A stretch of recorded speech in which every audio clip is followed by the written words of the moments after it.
Livro Quem tem ouvidos, ouça. Lições de Sardes em Apocalipse. Os antecedentes. Parte 2. Pedro Dong.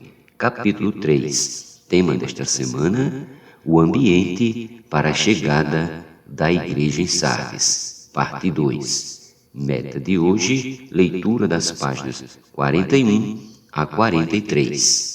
As cruzadas foram usadas para exterminar os valdenses.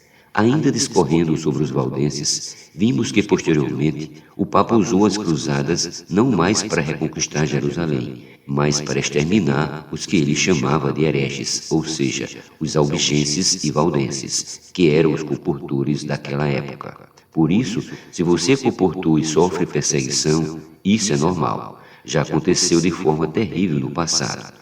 Porém, é importante deixar claro que ninguém consegue extinguir a linha da vida impulsionada pela palavra de Deus. Isso nos dá força para seguir o Senhor, mesmo em meio às dificuldades. Não servimos ao Senhor por conta própria, seguindo nossa direção, pois esse não é um projeto humano, mas de Deus.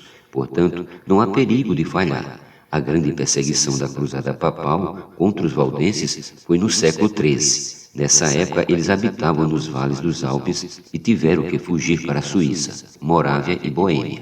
No século XIV, muitos deixaram seus vales para se estabelecer na Suíça. Atualmente, essas regiões pertencem à República Tcheca. A região da Boêmia fica na Europa Central, cuja cidade principal é Praga. Já a Morávia fica mais a leste. Foi ali que surgiram os pré-reformadores. Convém destacar que essa região tem ligação com a igreja de Filadélfia, o que significa que seguimos a linha dos valdenses que chegaram a esses lugares. Além disso, eles foram para outras partes da Alemanha e a maior colônia foi formada na Calábria por volta de 1370.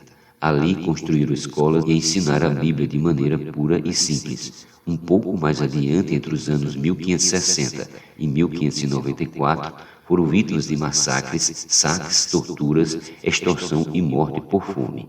Vemos assim que os valdenses permaneceram fiéis à verdade, demonstrando determinação e perseverança sem comparação na história da Igreja.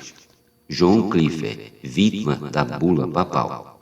John Wycliffe também merece destaque no que diz respeito à revelação das Escrituras. Seu principal trabalho foi a tradução completa da Bíblia para a língua inglesa. Ele nasceu em meados da década de 1320, estudou na Universidade de Oxford, na Inglaterra, e dedicou-se à teologia.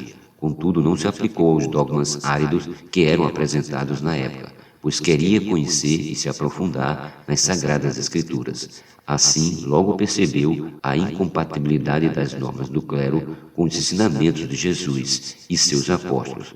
Por isso, denunciou o enriquecimento do clero, o sistema de indulgências eclesiásticas, bem como a vida perdulária e luxuosa dos líderes religiosos. Esse reformador defendia que o Estado deveria lutar contra os abusos do papado. Sua obra contém 18 teses que vieram a público em Oxford em 1376. Imediatamente um ano depois, em 1377, o Papa Gregório XI publicou uma bula contra Wycliffe, declarando que suas teses eram equivocadas e perigosas. A bula papal é um documento com timbre e assinatura do Papa que trata de assuntos administrativos da Igreja ou questões políticas. De acordo com Andrew Miller, ao organizar o projeto de tradução das Escrituras para o inglês, Wycliffe compreendeu que a autoridade deve emanar da Bíblia, e Cristo é a cabeça da Igreja e não os papas. 2017, páginas 295 a 307. Segundo ele, a Bíblia deveria ser um bem comum de todos os cristãos e está disponível para uso cotidiano. Esse foi seu grande legado para a Igreja. Essa foi a luta de John Wycliffe. Como todos os reformadores de sua época, ele ficou revoltado quando viu os erros introduzidos pela doutrina de Jezabel e se esforçou para denunciá-los.